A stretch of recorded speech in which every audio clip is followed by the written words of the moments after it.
In the heart of Bronzeville, where ambition met oppression and money flowed on number slips, one man stood taller than the outfit dared to imagine.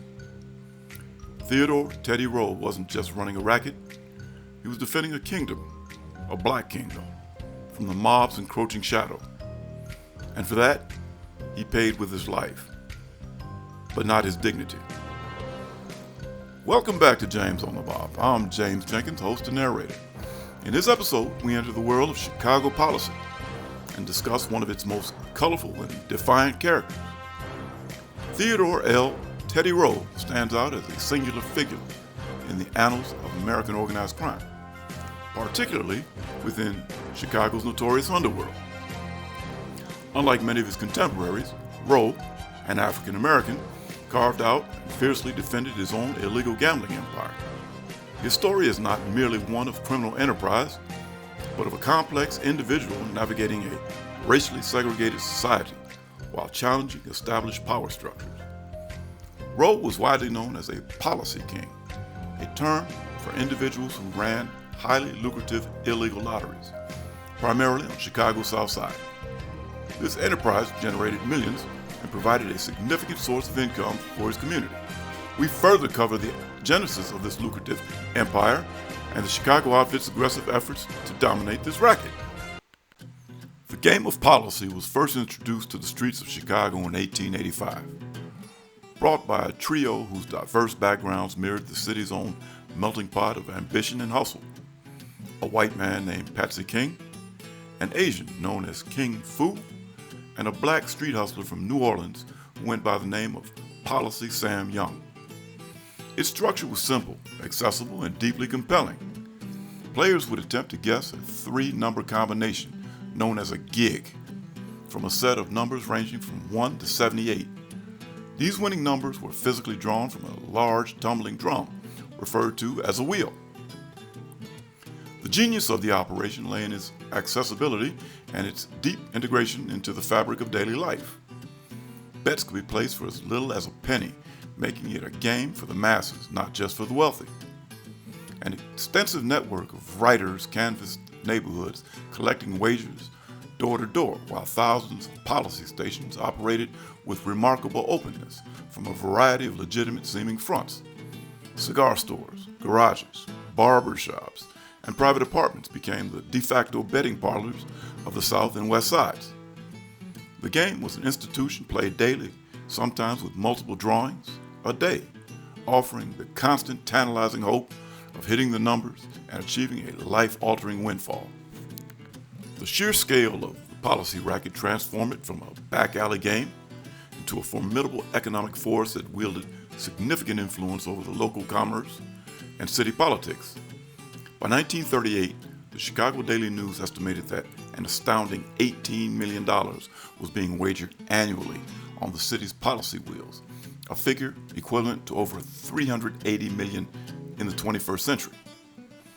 The Negro in Illinois Writers Project further quantified this phenomenon by estimating that Chicago's South Side alone was home to 4,200 policy stations, with a combined player base of over 100,000 people across South and West Chicago.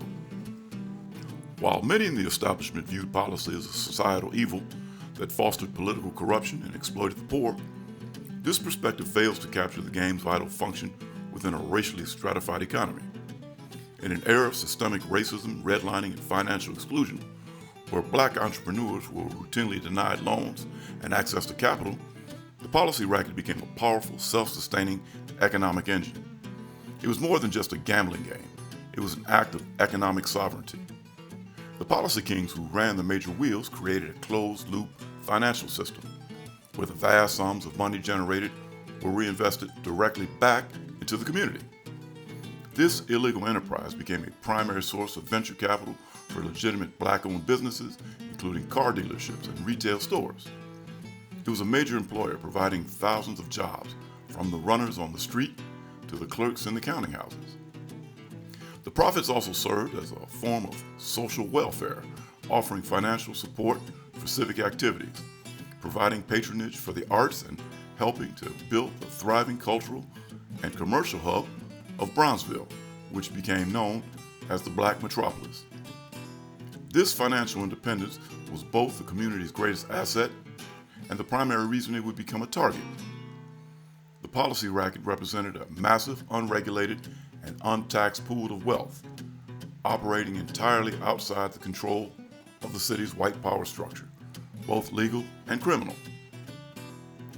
The eventual creation of the Illinois State Lottery in 1974, which effectively supplanted the policy game, was not an invention, but an appropriation. The state legalized and co-opted a business model that had been developed, refined, and proven immensely profitable over the decades by black entrepreneurs.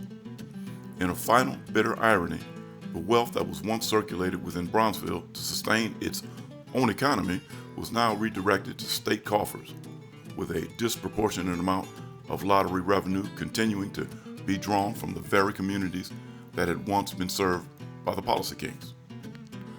I'd like to share a bit of personal history on the policy here. In 1969, my father retired from the Army and moved the family to Chicago. His first post-Army job was as the manager of a huge 421-unit building complex, then known as the Julius Rosenwald Building, now since renamed the Rosenwald Courts. It was on 47th Street between Wabash and Michigan Avenues. And on Saturday mornings, my father would take me out on one of our citywide field trips. But before we would leave, he would send me to Johnson's Barber Shop, which was on the 47th Street side of the building, to go place his numbers for him. I would go to the shop and say good morning to the head barber, Mr. Johnson, and then go to the back of the shop where there was a shoe shine stand. There I would meet the shoe shine specialist, Fluffy Guffey. Fluffy resembled and was like Samuel L. Jackson without the "what's in your wallet." He would always greet me with a rhyme. "Hey, little J, here to play, eh?" I would give Fluffy my dad's numbers and $5, and he would tear off a stub from the ticket and give it back for me to give back to my father. And as I would leave, Fluffy would always give me some bubble gum and say, "Go back and tell your dad he's a winner." And I'd be on my way. But I digress. Theodore L. Rowe was born into poverty in Galliano, Louisiana, on August 26, 1898, the son of a poor sharecropper. Raised in Little Rock, Arkansas, he received no formal education but learned the trade of a tailor while doing odd jobs. He entered the criminal underworld during Prohibition, becoming a bootlegger. His light-skinned complexion was a notable asset in the deeply segregated society of the time, allowing him to pass for white when it was advantageous. After a brief stint working in a Detroit automobile plant, Rowe arrived in Chicago at the age of 31 and put his tailoring skills to use, securing a job with Edward P. Jones.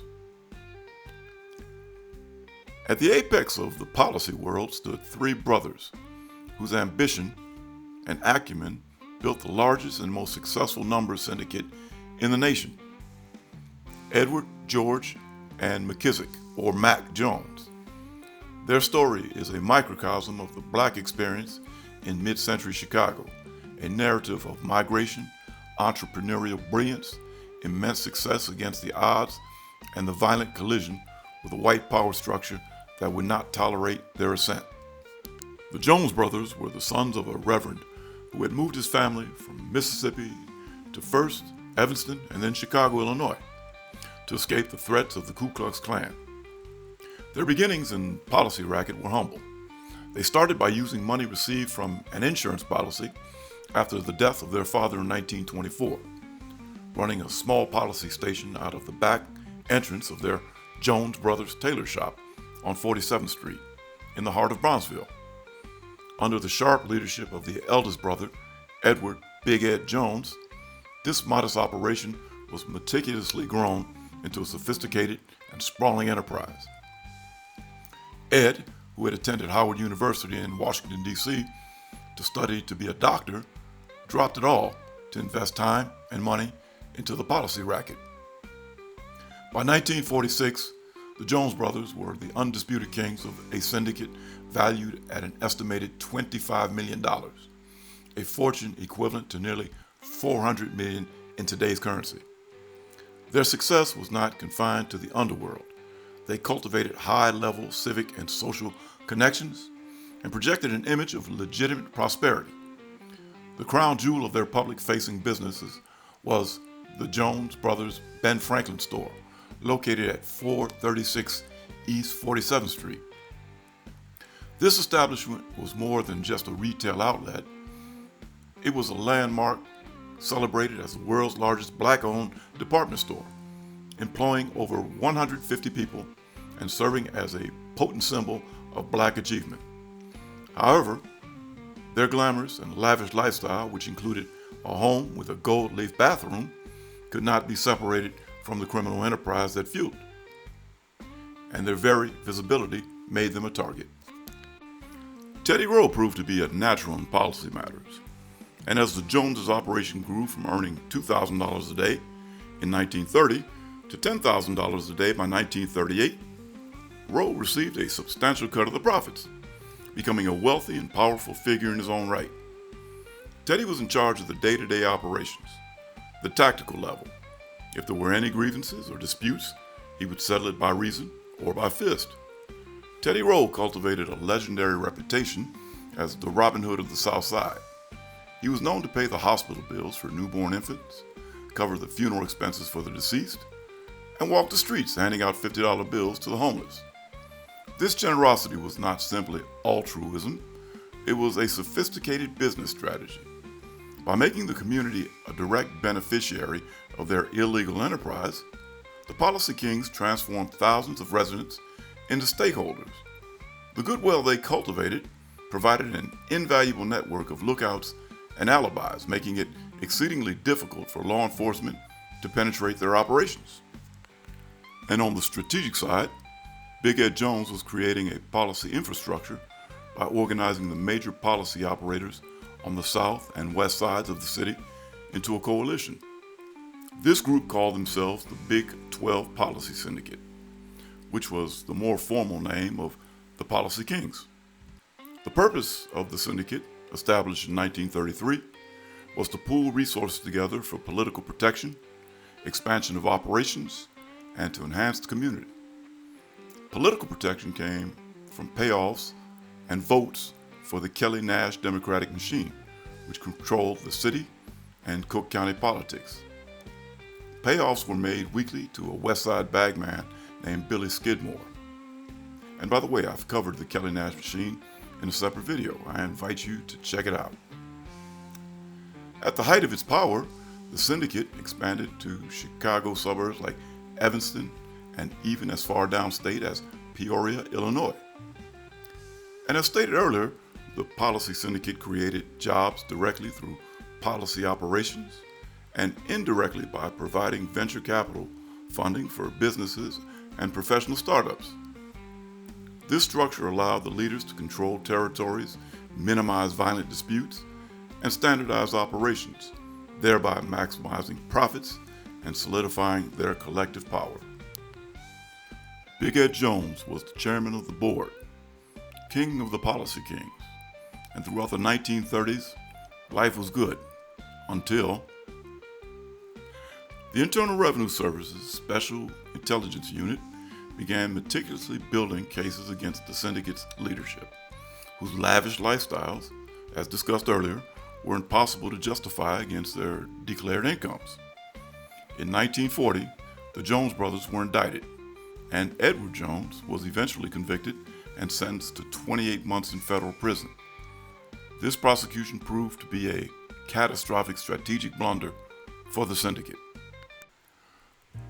For years, the Chicago outfit, the city's dominant primarily Italian-American crime syndicate, had maintained a policy of non-interference with the black-run policy rackets on the South Side. During Al Capone's reign, an understanding existed that left the Bronzeville underworld to the Jones brothers and their associates. However, this fragile peace was shattered in the mid-1940s as the outfit's post-Capone leadership, under the shrewd and calculating direction of Anthony Joe Batter Zaccardo and Paul the Waiter Rica, turned his gaze toward the immense profits flowing through the policy wheels.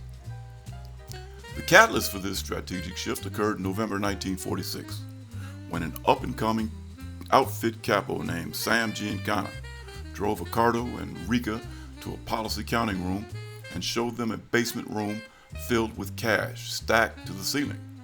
Stunned by the scale of the operation, Ricardo gave a simple, decisive order: take control of the entire policy business by January 1947. The instrument of this hostile takeover was Sam Momo Giancana, a notoriously violent and ambitious outfit enforcer who had risen through the ranks of the 42 gang. Giancana possessed a unique and fatal advantage: intimate knowledge of the policy syndicate's inner workings. He had acquired this intelligence firsthand while serving time for bootlegging in a federal penitentiary in Terre Haute, Indiana, where his cellmate was none other than Edward Jones. Jones, proud of his success, had boasted to Giancana about the mechanics and profitability of his empire. And upon release from prison in 1942, Giancana relentlessly lobbied his superiors, convincing a then skeptical Ricardo that the policy rackets were a gold mine waiting to be seized. The outfit's campaign began not with a negotiation, but with a brazen act of terror designed to shatter the policy king's aura of invincibility. In May 1946, a team of outfit hoods kidnapped Edward Jones off a Chicago street. He was held for 5 days, blindfolded and with cotton stuffed in his ears, until his family, led by Teddy Rowe, paid a ransom of $100,000. More important than the money was the outfit's primary demand that Jones relinquish control of his rackets. The kidnapping sent a shockwave through the Bronzeville underworld, demonstrating that the policy kings were vulnerable. This violent push was critically enabled by a simultaneous shift in the city's political landscape. The Kelly Nash machine, which had long protected the syndicate, began to crumble. In 1943, Patrick Nash died, and his successor as head of the Cook County Democratic Party was Jacob Harvey, a politician who counted several high-ranking outfit figures among his associates and was openly hostile to the interests of the policy kings. With Mayor Kelly's power waning and their political shield evaporating, the syndicate was left exposed. The outfit's takeover of the policy rackets was a classic, brutal case of ethnic and racial succession in the American underworld. It exposed a rigid hierarchy in organized crime, where a phenomenally successful black-owned enterprise, once it became lucrative enough, was not seen as a competitor to be respected, but as a territory to be conquered by the established white ethnic syndicates. The outfit didn't seek a partnership, it sought total subjugation, revealing that the glass ceiling of systemic racism was just as real in the criminal world as it was in the legitimate one. As the Chicago outfit began its violent campaign of encroachment, the Big 12 syndicate found itself caught in a devastating pincer movement. While the mob applied pressure from the streets, the federal government launched a parallel assault from the courts, creating a two-front war that the policy kings could not survive. The federal government's weapon of choice was the same one that had successfully brought down Al Capone: tax evasion. The actions of the federal government, while aimed at enforcing the law, had the practical effect of softening the target for the mob. The outfit's escalating campaign of intimidation, which included sending miniature coffins containing black dolls to the homes of policy barons, left the Jones brothers in an untenable position. Trapped between federal prison and mob assassins, they made a choice. After the 1946 kidnapping, Edward Jones fled the country with his family, seeking permanent exile in Mexico and abandoning the empire he had built.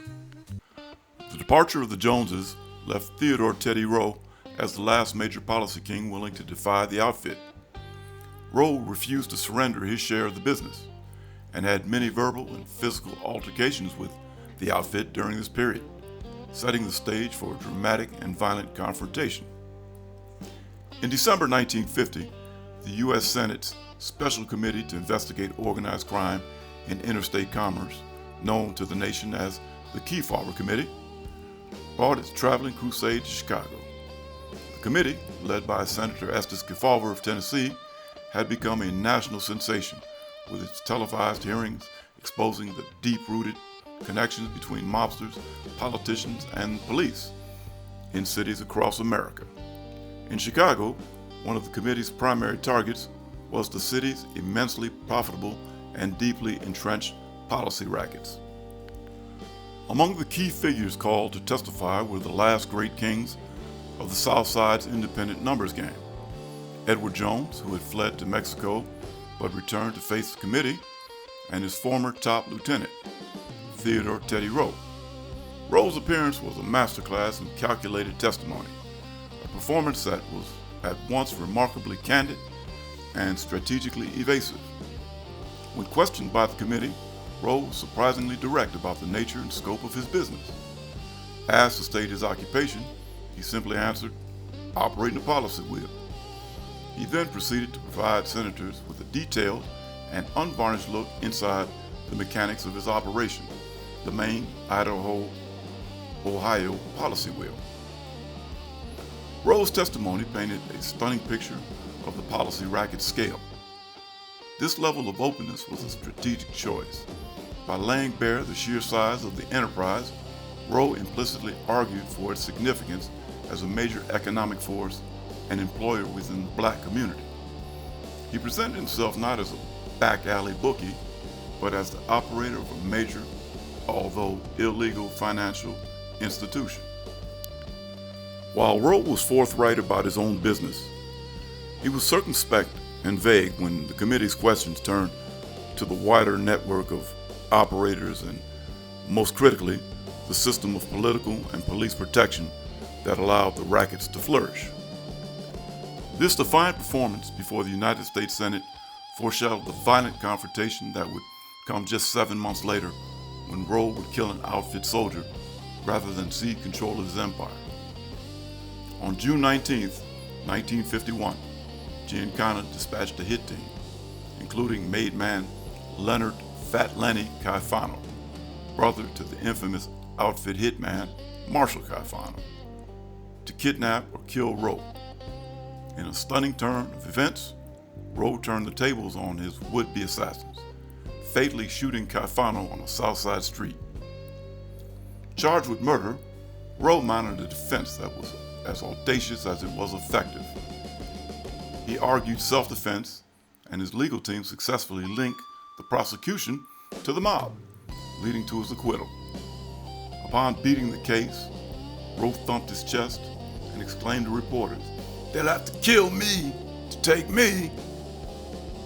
It was a shocking and humiliating defeat for the outfit. However, the mob's code demanded vengeance for the killing of a made man. Rowe's victory was fleeting.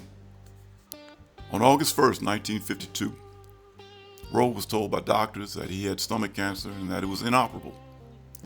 As a result, Rowe stopped hiding and dismissed his bodyguards.